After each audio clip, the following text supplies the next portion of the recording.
તો હાલ એક મહત્વના સમાચાર સામે આવી રહ્યા છે, તેની પર નજર કરીશું. સુરતમાં નિલેશ કુંભાણીના ઠેકેદાર રમેશ પોંડા પણ સંપર્ક વિહોણા થયા છે.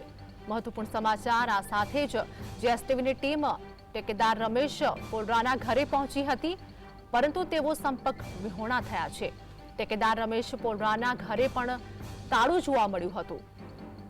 તમામ દ્રશ્યો સામે આવ્યા, જેમાં વિગતે વાત કરીએ કે રમેશ પોંડાના ઘરની બહાર પોલીસનો ચુસ્ત બંદોબસ્ત પણ જોવા મળ્યો છે. આ સાથે જ તેઓના ઘરની બહાર તાળું જોવા મળ્યું હતું. જીએસટીવીની ટીમ ત્યાં પહોંચી હતી. સુરતમાં નિલેશ કુંભાણીના ઠેકેદાર રમેશ પોંડા પણ સંપર્ક વિહોણા થયા હોવાનું સામે આવ્યું છે.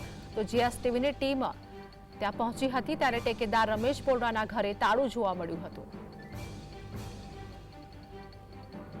કંપનીના ઠેકેદાર રમેશ પોલરાના ઘરે હાલ જીએસટીવીની ટીમ પહોંચી છે. આપણે દ્રશ્યો બતાવવાનો પ્રયત્ન કરીશું કે આ રમેશ પોલરા તેમના ઘરના તાળું જોવા મળી રહ્યું છે. હાલ જીએસટીવીની ટીમ અત્યારે રમેશ પોલરાના ઘરે આવી પહોંચી છે, પરંતુ નિલેશ કુંભાણીના ઘરે જે રીતના તાળું જોવા મળ્યું હતું એ જ રીતના રમેશ પોલરાના ઘરે પણ હાલ તાળું જોવા મળી રહ્યું છે. આપણે રમેશ પોલરાના સંબંધી જે છે તે તેમની જોડે વાત કરીશું. રમેશભાઈ, તમારા કોણ લાગે છે? કેટલા દિવસથી નથી? 5-6 દિવસ થયા નથી. તમારા કોણ લાગે છે? મારા મોટા બાપાના દીકરા. શું કહેશો આ સમગ્ર મામલો જે સામે આવ્યો છે? રમેશ પોલરા અત્યારે સંપર્ક વિહોણા છે. અમને તો કોઈ ખ્યાલ છે જ નહીં 5-6 દિવસ.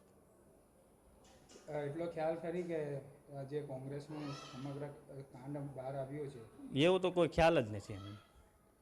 અમારે કોઈ વાત થઈ નથી એટલે કોઈ ખ્યાલ આવવાનો નથી. કેટલા દિવસથી ઘરે આવ્યા? 5-6 દિવસ થઈ ગયા. જ્યારથી ફોર્મ રદ થયું છે ત્યારથી? હા, ત્યારથી ને. તમારો કોન્ટેક્ટમાં ખરી? નહીં, કોઈ વસ્તુ નહીં. શું નામ કીધું તમારું? મુકેશ.